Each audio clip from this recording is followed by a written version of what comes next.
নিজের দেশের মাটির সাথে যারা গাদ্দারি করে তাদেরকে কেন মির্জাফর বলা হয়, ভিডিওটি দেখলে অবশ্যই বুঝবেন। দেখেন, শুভেন্দু নিজে ওই কিন্তু বরিশাল বাড়ি ওর, এই বাংলাদেশে তার জন্মস্থান, সে নিজে স্বীকার করে।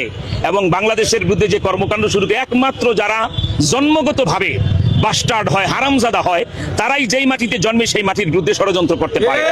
এবং যারা ডিজিটাল মির্জাফর হয়, আপনারা জানেন নবাব সিরাজউদ্দৌলার বিরুদ্ধে যেই ষড়যন্ত্রটা করেছে মির্জাফর, সে তো মুসলমানেরই বাচ্চা ছিল, নবাবেরই সেনাপ্রধান, অথচ নবাবের বিরুদ্ধে ষড়যন্ত্র করেছে। বলুন, আজও মানুষ নবাবকে শ্রদ্ধার নজরে দেখে এবং কাউকে গালি দিতে হলে মির্জাফর বলে গালি দেয়।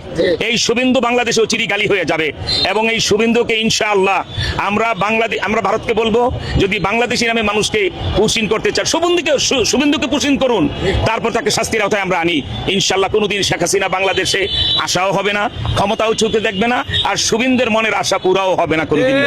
আপনারা তো পুরো ভিডিওটি দেখলেন। এখন আপনার প্রিয় মন্তব্য কথা কমেন্ট করে পেজটি ফলো দিয়ে ভিডিওটি শেয়ার করে সবাইকে দেখার সুযোগ করে দিবেন।